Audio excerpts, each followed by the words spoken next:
Want to know the insane VFX secrets behind this Sergeant Hart's commercial? Stick around and I'll reveal how I made the magic happen.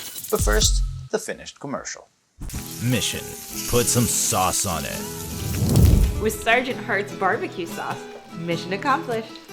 Smoky, tangy, irresistible. Wow, this is the bomb! Sergeant Hart's barbecue sauce, the taste that welcomes you home.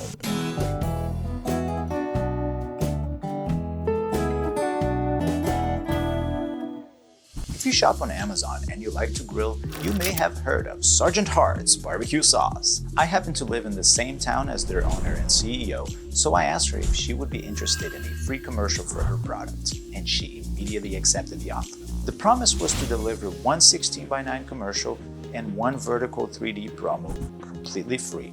But before I get to the good part, let me say that this was my first time working on an established product. And definitely the first time shooting a product with actors. This introduced some unexpected technical difficulties, aka learning opportunities that require some clever post-production techniques. These techniques can save you and your business time and hundreds if not thousands of dollars. So let me show you what I'm talking about. I began by creating a script with the help of my AI assistant, Falcon. That's the name I gave my ChatGPT bot. Hey Falcon, what should we do for our company today? What's on the agenda? Hey Lord Phoenix, great to connect. For today, we've got script revisions, scouting a couple of locations for the new skit, and reaching out to potential sponsors. Also, we should look into that marketing proposal we discussed. Anything specific you want to tackle first? And I created a storyboard with Storyboarder by Wonder Unit, which I then turned into an animatic in Premiere to test the script with background music and voiceover. An animatic is just a preliminary version of the production that is done by using the frames from the storyboard and adding a soundtrack to it to test your idea. Want to make your steak a flavor bombshell? With Sergeant Hart's mission accomplished. Smoky, tangy, irresistible. The animatic was then sent to the client who approved it, so without thinking twice, I began shooting. And here's where things got interesting because the shots were pretty simple, or so I thought. I'm gonna say that none of these first issues were caused by the actors. They did a good job. These were all technical issues in production that could have been fixed had I scrutinized this shoot. I didn't. I approached it as a test that, if good enough, could be used as final.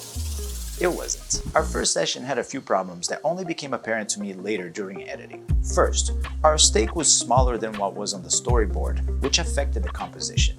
The meat shots on the grill just didn't look good enough that way. Second, in the shots with the female character, the depth of field in the camera was too shallow, making the label in the bottle appear in and out of focus. Also, there wasn't much light contrast and the composition was lacking depth and drama. Third, the food shots didn't look very dramatic, and the meat didn't feel hot on camera. Fourth, the closing shot with the steak, product, and logo looked okay, but it wasn't very impactful. So I began to fix these problems in post. For the initial grill shots, I just replaced it with stock footage and added some branding touches to make it original. For the product shots with the actress, I tracked the bottle and replaced the label with a graphic version, rotoscoped the fingers, did some color correction, and it didn't look good because I wanted the label to be fully in focus and the bottle wasn't fully in focus. It was better though, at least now you could see the label in focus. So I moved on to fixing the other issues. The composition was lacking, so I rotoscoped the character to add some adjustments to the background and give the scene some drama. I also added the client's logo to the actress's apron. For the meat shots, I ended up tracking the steaks with mocha and adding steam to them. It looked better, but now it looks like the meat had been boiled, not grilled. So I used planar tracking to add grill marks to each steak shot. An interesting thing happened in a couple of those shots where the sauce was being poured over the steak and over the grill marks I added. To fix this, I rotoscoped the sauce and the brush so I could layer things. In the shot with the brush, the rotoscope made the sauce look dry. So I had to be creative and use a combination of rotoscoping and traveling mats to blend everything together. In the end, the shots with the actors did not meet my expectations, nor did it meet my skill level, so I decided to reshoot. This second shoot was to correct the mistakes of the first one. So I made sure the depth of field wasn't as shallow, the scene had contrast and drama, And very importantly, that we maintain the same pace while delivering the lines. Remember, the video was already edited after all. This is a reshoot for 2 scenes, not the entire project. I think I focused too much on the timing aspect that I forgot to notice 3 things. 1. How much the key light was creating specular highlights on the product. 2. How the label was slightly turned towards the actress instead of towards the camera despite many attempts of getting the angle right. And 3. How on the first shoot, the actress held up the bottle as she began to speak. This gave the bottle plenty of screen time to be noticed and for its label to be seen. On the new shot, she only raised her hand at the second half of her line, not giving the label much time to be seen, and when you did see it, you would also notice a big highlight on the label. I had to fix it. The problem is that in half of the shot, her arm isn't in it, and I needed the arm to be there the entire shot. So I started by creating an empty plate of the background, then I removed her arm from the shot with mochapro. I moved it back in the timeline so the action of raising her arm would start at the beginning of her line, but the trouble was that she slightly rotated her body as she raised her arm. And now that the arm is separated from the body and moved back in the timeline, it is now floating in the air. Now I have to rotoscope her body and some of her hair so I can fit the arm back behind the body. Once that was all matched up, it was time to replace the label with a better, cleaner version. I repeated the same process as on the first shot. Rotoscoped the fingers so it would be placed on top of the new label, and it looks okay. I did have to manually adjust some frames on the tracking, turn on motion blur on the label layer, and use the corner pin with motion blur support from Mocha in the rotoscoped layer to make everything look good. To finish up, I added the client's logo back to the actress's apron. This pretty much fixed everything. I was even able to use the same audio from the first shoot. Now it was time to work on the closing shots. Originally, I wanted a shot that included a steak and the product together. But since I was already going to create a 3D model of the product, I realized I could make it much more impactful by creating a 3D animation of the product instead.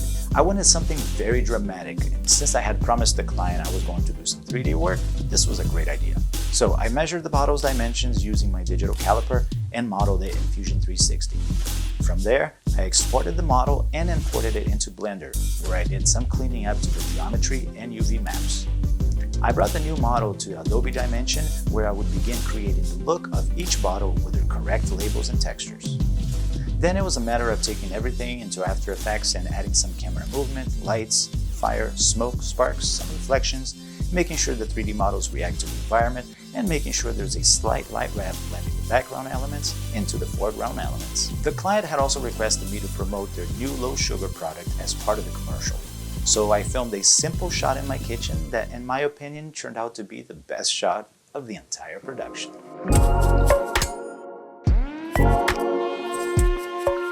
All that was left was to work on sound effects. I used to edit my soundtracks in Premiere, but now I take the finished video into Coco's Reaper, where I have a lot more control of audio. But I was having so much fun working on the 3D version that I decided to make some more content for Sergeant Hart's Barbecue Sauce. Creating the extra content and fixing revisions from the client took about an extra week to complete. I ended up delivering a total of 9 media elements the client can use to promote their products, 4 videos and 5 images. For anyone wondering, from contact to delivery, it took less than 4 weeks. And I was working on at least 5 other projects at the same time. I think I might have spent some 30 hours to complete this project, which is reasonable. A project like this costs thousands of dollars, and rescheduling shoots is not only expensive, but sometimes impossible. I was lucky to be doing this at home with my girlfriend and stepson, because otherwise it would have delayed the project. However, by knowing how to fix things in post, you can take advantage of that knowledge to maximize production time without severely affecting the budget. I noticed the problems at my desk around 10 p.m. and by the next morning, I had fixed everything. Rescheduling could have taken days or weeks just to reshoot. Most important is that by knowing how to identify issues in pre-production and during production, you can minimize what you may have to fix in post-production. Every production has a lesson in it if you're willing to learn. I learned a lot throughout this production. I learned that although I have shot and produced dozens of different types of videos, certain types of videos have a basic standard to them that you need to follow, or the production isn't effective. The importance of the amount of screen time the product needs became very understood to me once the actress lessened the product's screen time by changing her actions. Until then, I was just going by instinct. I learned that for a reshoot, if I'm trying to match the original shot, I need to break down the original shot as detailed as possible to avoid forgetting to match something important. In this case, timing was one element that had multiple sub-elements to focus on, and I only focused on script delivery and not also actions. I learned that I may actually need a cheat sheet of things to avoid, just in case I forget while doing the other 5,000 things I need to do when working alone. Simple cheat sheet like check for specular reflections, check for inconvenient elements in the background, bring snacks, things that are so basic you end up forgetting because you were thinking of the calculation of frames divided by your shutter speed and how the aspect ratio of 16:9 could be converted into some other number that matches the amount of f-stops in your 50mm lens versus the 24mm lens, and how the composition works well with the key light at 3600 color temperature, but the fill light needs to be dropped to 60% to create a good rembrandt light, and will that all be tracked properly with that shutter speed? And the next thing you know, you missed something. In the end, I was able to conquer all the problems I faced and expanded on them, and still delivered more than expected. I'd love to do more product commercials like this, so if you have a product, get a hold of me. And if you don't want to be just a number, comment on this video. You immediately become a human I can interact with. And if you'd like to try the sauce for yourself, I'm gonna put a link on the description so you can order it today.